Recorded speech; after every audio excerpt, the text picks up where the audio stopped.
സുഹൃത്തുക്കളെ, ജോർജസ് എന്ന് പറയുന്ന ഫേസ്ബുക്കിൽ ജോർജസ് എന്ന പേരുള്ള ഒരു അക്കൗണ്ടിൽ നിന്ന് ഒരു കമന്റ് ഇങ്ങനെ വന്നിട്ടുണ്ട്. സന്തോഷത്തിൽ നിറഞ്ഞ കണ്ണുകളോടെ കൈകൂപ്പി നിങ്ങളുടെ മുന്നിൽ ഞാൻ നിൽക്കുന്നു. പ്രാർത്ഥിച്ചവർക്കും കൂടെ നിന്നവർക്കും ഒന്നും ഉണ്ടാവില്ല എന്ന് പറഞ്ഞ് ആശ്വസിപ്പിച്ചവർക്കും പറഞ്ഞാൽ തീരാത്ത സ്നേഹത്തോടെ പ്രിയപ്പെട്ടവരെ നന്ദി. തൊട്ടു താഴെ കാണുന്നത് മമ്മൂക്ക തൊഴുകൈയോടെ നിൽക്കുന്ന ഒരു ഫോട്ടോയാണ്, ഒരു നീല ബാക്ക്ഗ്രൗണ്ടിൽ. അതിന് തൊട്ടു താഴത്ത് വേറെ ഒന്നുകൂടി എനിക്ക് നിങ്ങൾക്ക് വായിച്ചു തരണം എനിക്ക് തോന്നുന്നത് അത് ഇങ്ങനെയാണ്. ആൻഡോ ജോസഫിന്റെ ഒരു എഴുത്താണ്, ഫേസ്ബുക്കിൽ തന്നെയാണ്.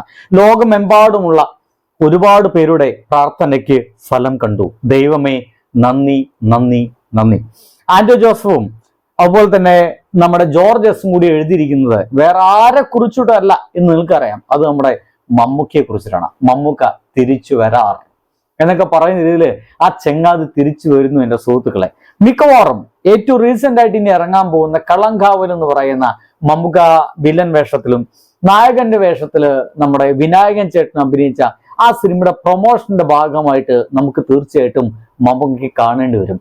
യജ്ജാതി ലുക്കിലാണ് ഈ ചെങ്ങാതി വന്നിറങ്ങുക, ഇനി എന്തൊക്കെയാണ് നടത്തുക എന്ന് മാത്രമായിരിക്കും ഒരു വലിയ കൺഫ്യൂഷൻ ഉണ്ടാവുക. എന്തായാലും വേറെ ആള് കൂടി എഴുതി വെച്ചിട്ടുണ്ട്, അത് ഇങ്ങനെയാണ്. രമേഷ് പിഷാരടി എല്ലാം ഓക്കെയാണ് എന്ന് പറഞ്ഞിട്ടുണ്ട് കുറെ തൊഴുകൈകളോടെ. ജോർജ്, മമ്മൂട്ടി, ആൻഡോ ജോസഫ്, ദുൽഖർ സൽമാനൊക്കെ ടാഗ് ചെയ്തുകൊണ്ടാണ് പിഷാരടി അങ്ങനത്തെ ഒരു പോസ്റ്റ് ഇട്ടിരിക്കുന്നത് കേട്ടോ. ഒപ്പം തന്നെ വേറെ കുറച്ച് ആളുകൾ കൂടി ഇത്തരം പോസ്റ്റുകളൊക്കെ ഇറങ്ങിയിട്ടുണ്ട്. അതിലൊന്ന് അനുറ മത്തായി എന്ന് പറയുന്ന മനുഷ്യനാണ്. The wait will be over soon. With the blessings of the Almighty, our Mammuka is back. We all waited with love, prayers and hope, and today our hearts are full. I love you, Ika എന്ന് പറഞ്ഞിട്ട് അദ്ദേഹത്തിനൊപ്പം മമ്മൂക്കയോടൊപ്പം നിൽക്കുന്ന ഒരു post കൂടി നമുക്ക് കാണാൻ കഴിയുന്നുണ്ട്. മാല പാർവതി കൂടി എന്തോ എന്ന് എഴുതിയിട്ടുണ്ടല്ലോ. നോക്കൂ, ഇതിൽ കൂടുതൽ ഒരു നല്ല വർത്തമാനം ഇല്ല. മമ്മൂക്ക പൂർണ്ണ ആരോഗ്യം വീണ്ടെടുത്തിരിക്കുന്നു. ചികിത്സിച്ച ഡോക്ടർമാർക്കും ഇവിടെയാണ് എനിക്ക് ഇഷ്ടം തോന്നിപ്പോയത്. ചുമ്മാ വെറുതെ എല്ലാം കൂടി ദൈവത്തിന്റെ കയ്യിലേക്ക് ഏൽപ്പിക്കില്ല. ചികിത്സിച്ച ഡോക്ടർമാർക്കും ശുശ്രൂഷിച്ച എല്ലാവർക്കും ആശുപത്രിയോടും കടപ്പാട്. അടിപൊളി. സ്നേഹം, yes the king is back. Joy, gratitude and prayers answered എന്നാണ് മമ്മൂക്കയെ ടാഗ് ചെയ്തുകൊണ്ട് മാല പാർവതി എഴുതി വെച്ചിരിക്കുന്നത്. സുഹൃത്തുക്കളെ, ഒരു മനുഷ്യന്റെ ഒരു തിരിച്ചു വരവ് മലയാള സിനിമയിൽ നിന്ന് ഈ അടുത്ത കാലത്ത് അസുഖത്തിന്റെ ഭാഗമായിട്ട്, ഒരു ചെറിയ ക്യാൻസറിന്റെ ഭാഗമായിട്ട്, അതും ക്യൂറബിൾ ആവുന്ന ഒരു ക്യാൻസർ ആണ് എന്ന് നമുക്ക് കേൾക്കാൻ കഴിഞ്ഞത്. വൻകുടലുള്ള ഒരു ക്യാൻസർ ആണ്, അത് ക്യൂറബിൾ ആണെന്നുള്ള ഒരു വിവരം നമുക്ക് മുമ്പ് തന്നെ അറിയാൻ കഴിഞ്ഞത്. പക്ഷേ ഈ ചെങ്ങാതി അത് ക്യൂറബിൾ ആണ്, ഒരുപക്ഷെ അദ്ദേഹത്തിന് സിനിമയിൽ അഭിനയിക്കുകയോ മറ്റ് പ്രൊമോഷൻ പരിപാടിക്കുകയോ വരികയോ ഒക്കെ ചെയ്യാം. പക്ഷേ ഈ ചെങ്ങാതി പരിപൂർണമായിട്ടും സിനിമാ മേഖലയിൽ നിന്ന് മാറി എന്നുള്ളതാണ്. സോഷ്യൽ മീഡിയ എന്ന് പറയുന്ന ഭാഗങ്ങളിൽ പലപ്പോഴും ചില ആൾക്കാരൊക്കെ മരിച്ചു കഴിഞ്ഞാൽ, അല്ലെങ്കിൽ ചില ആൾക്ക് ആശംസ നേരാൻ വേണ്ടി മാത്രം, ചില സിനിമകൾക്ക് ആശംസ നേരാൻ വേണ്ടി മാത്രമാണ് മമ്മൂക്ക ഈ അടുത്ത സമയത്ത് വന്നത്. അതല്ലാത്ത വരെ ഒന്നും ഈ ചെങ്ങാതി ചെയ്തില്ല. എന്തൊക്കെയായാലും മറുനാടൻ മലയാളി, ആ മറുനാടൻ ഷാജിസ് കറിയാണ് ആദ്യമായിട്ട് മമ്മൂക്കയ്ക്ക് അസുഖമാണെന്നുള്ള വിവരം എല്ലാവർക്കും പങ്കുവെക്കുന്നത്. അത് പങ്കുവെച്ച് പിന്നീട് അത് കഴിഞ്ഞപ്പോൾ പിന്നെ സോഷ്യൽ മീഡിയയിൽ എല്ലാവരും ആ ഒരു വിഷയത്തെ പറ്റിയിട്ടൊക്കെ സംസാരിക്കാൻ തുടങ്ങി. ചില ആളുകൾക്കൊക്കെ ഭയങ്കര സന്തോഷവും തുടങ്ങി. ഇത് മമ്മൂക്ക അസുഖം ബാധിച്ച് കിടന്നു കഴിഞ്ഞാൽ ആർക്കാണ് ഇത്ര സന്തോഷിക്കാനുള്ളത് എനിക്ക് വലിയ മനസ്സിലാവുന്നില്ല. എന്തായാലും ഏറെക്കുറെ കൃസംഗികളും സംഘികളായിരിക്കും അങ്ങനെ സന്തോഷിക്കുന്ന ആളുകൾ ഉണ്ടായിരിക്കും എന്ന് എനിക്ക് മെല്ലെ മെല്ലെ മനസ്സിലായി കേട്ടോ. എങ്ങനെ അദ്ദേഹം പരിപൂർണമായിട്ടും വിശ്രമ ജീവിതത്തിലേക്ക് മാറുന്നു. കേരളത്തിൽ നിന്ന് അദ്ദേഹം പോകുന്നു.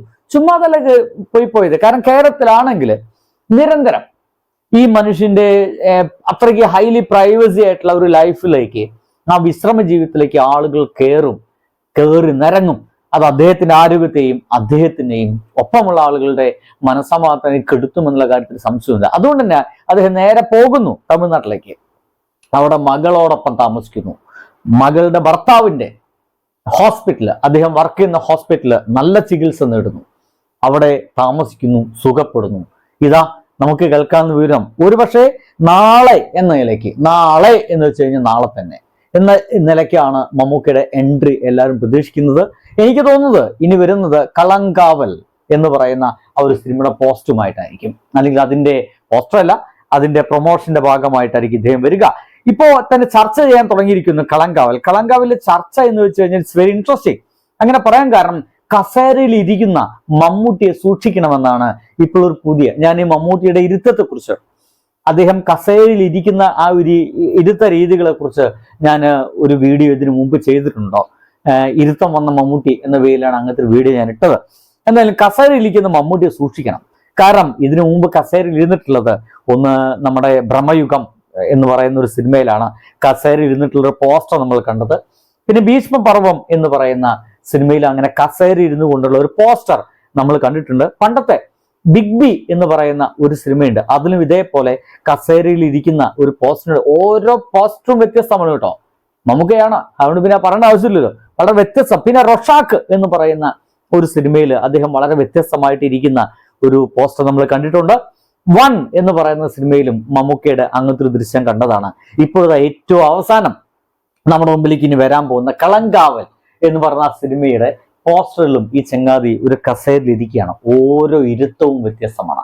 അത് മമ്മൂക്ക തന്നെ ഏതൊരു പ്രോഗ്രാമിന്റെ ഭാഗമായിട്ട് പറയുന്നുണ്ട്, ഓരോ ഇരുത്തവും വ്യത്യസ്തമായിട്ടാണ് ഞാൻ ചെയ്തിട്ടുള്ളത്. എന്തായാലും ആ മനുഷ്യൻ നമ്മുടെ മുമ്പിലേക്ക് വരാൻ പോകുന്നു. So the wait is over. നമ്മൾ ഈ കാത്തിരിപ്പുകളൊക്കെ അവസാനിക്കുന്നു.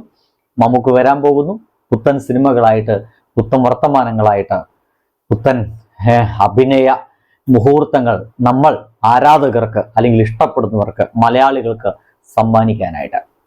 Welcome back the king. By.